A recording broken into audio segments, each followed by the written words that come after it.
कि ये व्यवस्था का सुधार इस एनकाउंटर के बाद याद आया है या कोई प्रयास इससे पहले किसी ने किया? समाजवादी पार्टी से इसमें फोन लाइन पर शौकत अली जी जुड़े हुए हैं। शौकत अली जी, मेरा सवाल आपसे ये है, बीजेपी, बीएसपी, एसपी सब आपस में इस खींचतान में लगे हैं कि हमारी टेन्योर में ऐसी व्यवस्था थी, तुमने बिगाड़ दी, लेकिन दुरुस्त करने की जिम्मेदारी किस पर है?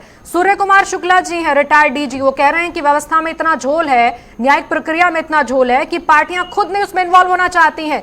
उसको दुरुस्त करने के लिए समाजवादी पार्टी ने भी कोई रोल दिया नहीं है, फिर एनकाउंटर पर सवाल क्यों? देखिए, सबसे पहली चीज न्यायिक प्रक्रिया पे भरोसा होना चाहिए। अगर हमें न्यायिक प्रक्रिया पे भरोसा नहीं रहेगा तो इस तरह के सवाल लाजमी रहेंगे। एनकाउंटर कब जरूरी है, एनकाउंटर किस व्यवस्था में जरूरी है?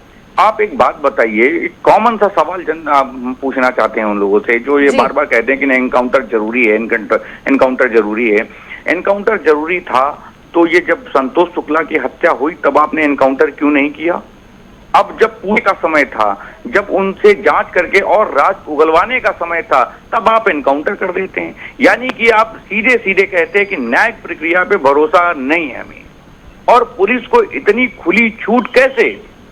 और उसी का नतीजा भी रहा है। अगर आप जब ज्यादा पुलिस को खुली छूट देंगे, पुलिस के हाथों में इतना अनियंत्रण चीजें दे देंगे, तो जैसे लखनऊ में एक मर्डर हो गया था विवेक तिवारी का, वही अंजाम होगा। शौकत अली जी, एक चीज बताइएगा, छोटी सी बात है, समाजवादी पार्टी आती है तो क्या अपने पुलिसकर्मी लाती है या बीजेपी आती है तो अपने पुलिसकर्मी लाती है? आप कहना क्या चाह रहे हैं? एक सिस्टम होता है, उस सिस्टम के तहत पुलिस काम करती है। सरकार में जो व्यक्ति होता है उसकी जिम्मेदारी होती है लॉ एंड ऑर्डर मेंटेन करने का। सरकार इन्हें आदेश देती है कि आप प्रदेश की व्यवस्था संभाल के रखिए। इसका मतलब ये नहीं कि एनकाउंटर कर दिया जाए। कोई भी सरकार हो, चाहे शौकत अली जी, एक और चीज बताइएगा, आपने